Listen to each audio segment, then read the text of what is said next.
Habari zenu.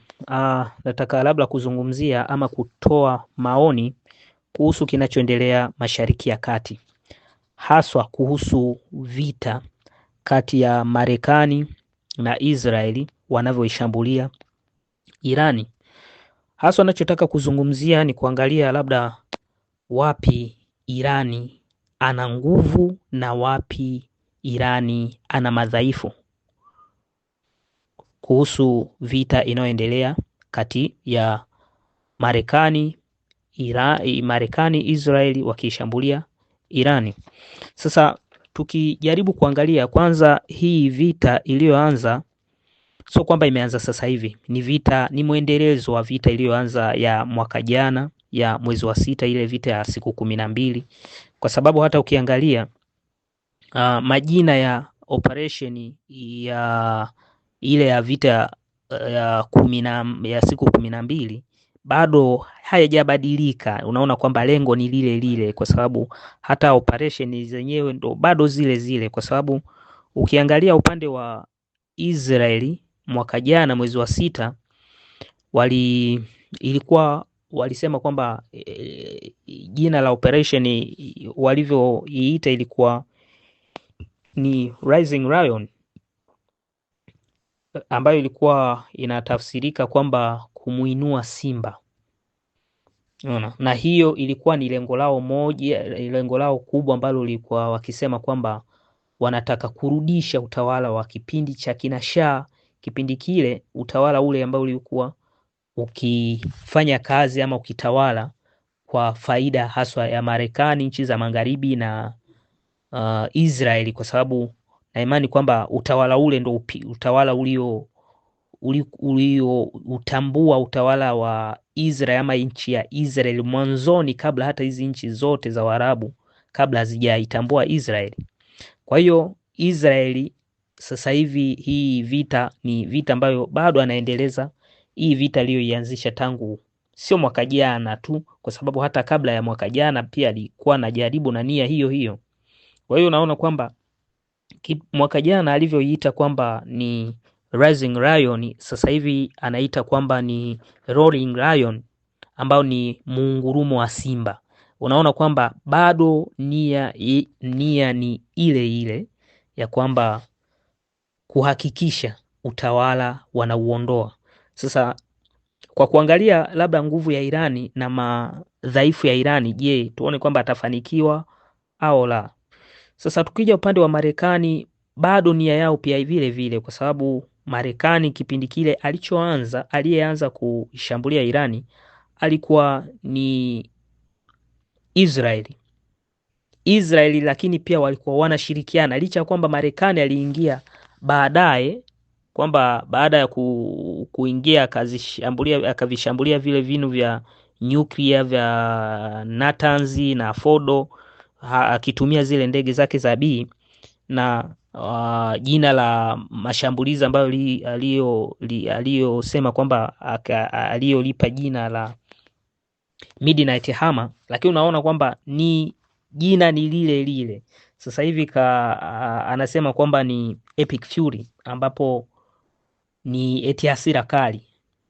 Kipindi hicho alikuwa akisema kwamba ni nyundo ya usiku, lakini sasa hivi anasema kwamba ni hasira kali. Sasa tujaribu kuangalia nguvu ya Irani na madhaifu ya Irani. Irani sio taifa dogo na sio taifa ambalo unaweza kulibeza, licha ya kwamba imepitia vikwazo vya zaidi ya miaka 45 ikiwa chini ya vikwazo vya nchi za magharibi, nchi ya Marekani na nchi zote haswa zinazomtii Marekani, zote ziliwekea vikwazo. Lakini cha kushangaza ni kwamba sasa hivi Irani anaonesha kusimama wima, licha ya kwamba wengi walitegemea kwamba huenda Urusi na China wakaisaidia Irani, lakini inaonekana kwamba Urusi na China ni kwamba wameitelekeza. Lakini licha ya kutelekezwa kote huko, unaona kwamba Irani kasimama wima, kasimama anatetea haki ama anaitetea ardhi yake ama anaitetea nchi yake. Kwa hiyo ukiangalia nguvu alizonazo hasa unaona kwamba nguvu haswa zimebezi kutokana na namna alivyolijenga jeshi lake, kwa sababu toka kipindi hicho cha mwaka 1979 walipopata uongozi, unaona kwamba Irani alianza kujijenga, licha ya kwamba alivyopata uongozi baada ya miaka 8 akavamiwa, lakini Irani aliendelea kujiimarisha, kujijenga kijeshi hadi sasa hivi imefikia kwamba kipindi hicho walikuwa wakisema kwamba wanakataza nchi zisimuuzie silaha Irani, lakini imefikia kipindi hiki Marekani anakataza kwamba nchi zisinunue silaha kwa Irani. Kwa hiyo unaona kwamba ni watu ambao wakuigwa haswa katika bara letu hili la Afrika, ambao bado tunalalamika kwamba tuna shida, lakini na imani kwamba tungemuiga Irani huenda labda nasi tungepiga hatua. Kwa hiyo ukiangalia nguvu alionayo haswa kutengeneza makombora, ametengeneza makombora haswa, nguvu yake kubwa ipo katika upande wa makombora, akiwa na makombora tofauti tofauti ya Fata 1, Fata 2 ambayo yamekuwa maarufu, ambayo kila mtu anayajua. Lakini ukiachana na hivyo, maana na makombora tofauti tofauti ambayo hata ukisema uyataje majina huwezi kuyamaliza. Pia hayo makombora yana range tofauti tofauti, yana umbali tofauti tofauti, yana speed tofauti tofauti, yana sifa tofauti tofauti. Imefikia hatua anatengeneza hata ballistic, intercontinental ballistic, ambayo makombora ambayo yana ya mabara. Kwa hiyo ni nguvu ambayo unaona kwamba bado inawasumbua wa Marekani.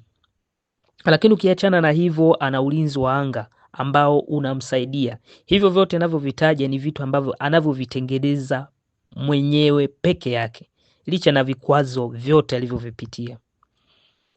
Kwa hiyo ukiangalia unaona kwamba katengeneza hata ulinzi wa anga ambao ni mzuri, ambao unaitwa Baval 373, ambao ukiangalia ina rada kubwa ambayo inaweza kuona hadi kilomita 450. Unaona, vyote hivyo ni yeye anavyovitengeneza, lakini anavitumia hadi sasa hivi ndo vinavyopambana na Marekani ambayo anaiba kila mahali, lakini ambayo hana kikwazo chochote kile, anapambana na Marekani wakishirikiana na Israeli. Sasa tukiangalia jinsi anavyopigana, anapigana sasa hivi kimkakati sana, anapambana sana kimkakati, kwa sababu ameanza haswa kuharibu hizi rada za Marekani.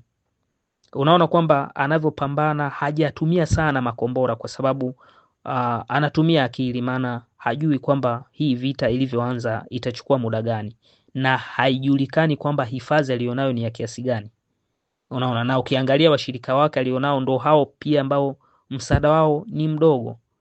Haijalishi kwamba yeye aliisaidia Urusi, lakini yani alisaidia Urusi kwa kuipa makombora, kuipa droni, lakini unaona sasa hivi Mrusi ni kwamba katulia, kakaa pembeni. Mchina naye haaminiki, ndo kama hivyo. Unaona, lakini unaona kwamba yeye anavyopigana sasa hivi ni kimkakati sana, haswa anazishambulia ulinzi wa anga wa Marekani. Unaona, ulinzi wa anga wa Marekani hapo Mashariki ya Kati sasa hivi umepungua kwa 1% kubwa. Unaambiwa kwamba ulinzi wa anga wa Marekani ama rada za Marekani ambazo zinazoweza kugundua labda makombora ama droni anazozitumia Irani zimepunguzwa kwa kiwango kikubwa, hadi imefikia hatua ndege kama hizo ndege walizozitangaza wa Marekani kwamba zilipata ajali, kwamba zilishambuliwa kimakosa na aliyezishambulia ni Qatar. Sio kweli, kwa sababu Qatar hawezi kushambulia kimakosa ndege akashambulia ya kwanza, akashambulia ya pili na akashambulia ya tatu. Hiyo haiwezekani. Zile zilishambuliwa na Irani, na kabla Marekani mwenyewe hajatangaza ni kwamba Irani tayari alikuwa kashatangaza kwamba kadungua ndege 3. Kwa hiyo yote hayo unaona kwamba ni nguvu ya Marekani, ni nguvu ya Irani. Kwa hiyo Irani ni nchi ambayo wanajielewa, wanajitambua, wanajua wanachokifanya. kwa sababu ukiangalia hata hizo meli sasa hivi zinalazimika kuwa mbali kwa sababu wanajua kwamba wakisogea sana ni kwamba zipo kwenye target, lakini hazina uhakika wa mawasiliano ya rada, kwamba rada zilizopo huku nchi kavu kwamba zinaweza kuwasiliana vizuri. Kwa hiyo zinalazimika kujificha mbali mno. Sasa hiyo ni nguvu iliyopo upande wa Irani ambayo inasababisha kidogo kuhimili mashambulizi ya nchi kama Marekani ambayo ni taifa namba 1 duniani, kwa sababu ukihesabu Marekani ndo nchi yenye uchumi mkubwa, lakini ndo nchi pia ambayo yenye jeshi kubwa ambayo inatumia zaidi ya bilioni 900 kwa mwaka kwa ajili ya jeshi tu. Lakini ukiangalia bajeti ya Irani ni bajeti ambayo haifiki hata bilioni 20. Lakini unajumlisha pia na uwezo wa Israeli. Israeli ni taifa ambalo huwezi kulibeza. Ni taifa ambalo lenye nguvu, limetengenezwa na Marekani kwa lengo ya kuwa kwamba labda iwe kambi kubwa pale Mashariki ya Kati, ama baadaye wajitawale kama wanavyopambana, kwamba mwisho wa siku waje wafikie kwamba hatua ya kuwa Great Israel, yani Israeli kubwa itawale pale Mashariki ya Kati. Kwa hiyo ukija ukiangalia ukihesabu hata upande wa ujasusi wa Marekani, hiyo CIA, FBI, Mossad, ukaja ukajizijumlisha, afu uje kujumlisha na nguvu ya taifa namba 1 yenye uchumi mkubwa zaidi, lakini taifa ambalo hilo la Marekani lenye ambalo linalowekeza kiasi kikubwa cha pesa nyingi zaidi, afu uje kuangalia jinsi wanavyopigana na nchi moja, lakini hiyo nchi moja unaona kwamba bado inashambulia.